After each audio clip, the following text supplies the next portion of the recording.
Madame, Monsieur, bonjour. Mercredi 12 décembre, bienvenue dans ce 13h.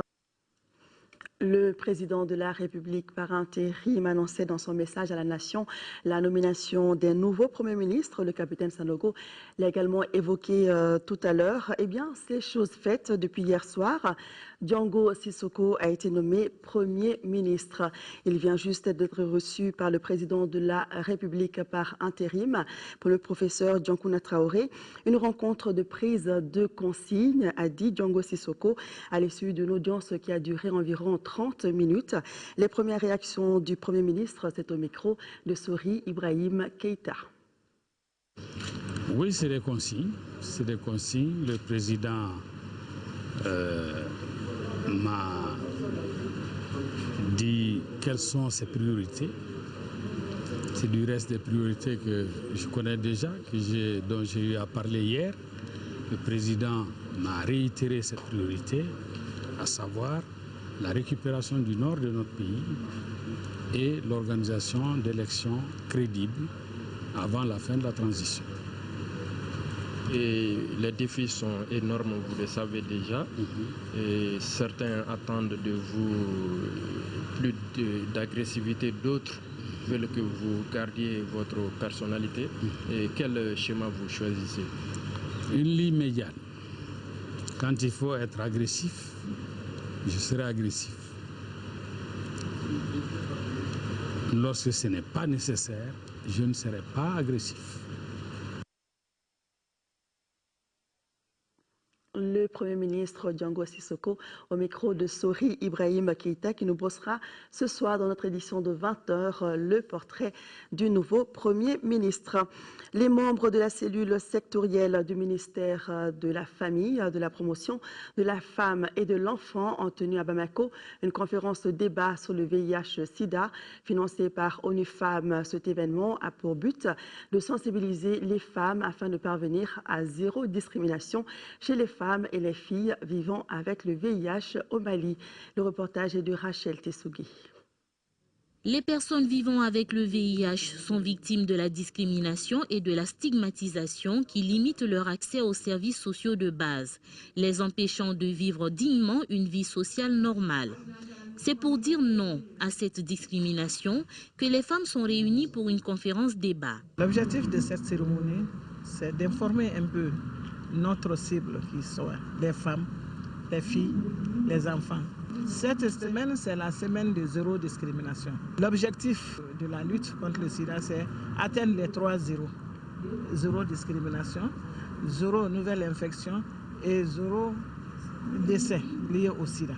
Aujourd'hui, les résultats atteints dans la prise en charge des personnes vivant avec le VIH par notre pays sont salutaires. Mais malheureusement, les pratiques de discrimination constituent un frein à l'éradication de ce fléau. Je pense que cette conférence sera bénéfique pour nous. Il y aura un thème qui se pose sur la discrimination et la stigmatisation des personnes vivant avec le VIH, ce qui me concerne, parce que ça continue à persister jusqu'à présent, malgré l'engagement de la population, des associations de personnes vivant avec le VIH. Dans le cadre de la lutte contre le VIH-Sida, le ministère de la Famille, de la Promotion de la Femme et de l'Enfant a mis en place un comité sectoriel de lutte contre le VIH-Sida pour exécuter, suivre et évaluer les activités initiées et menées par la cellule.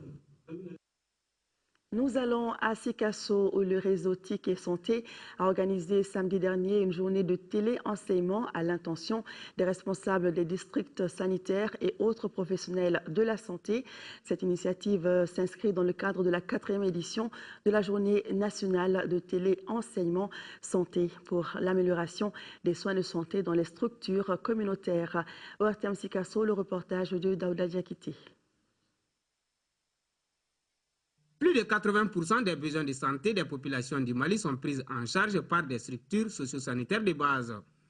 La plupart de ces structures connaissent des difficultés des ressources humaines qualifiées et d'équipements appropriés.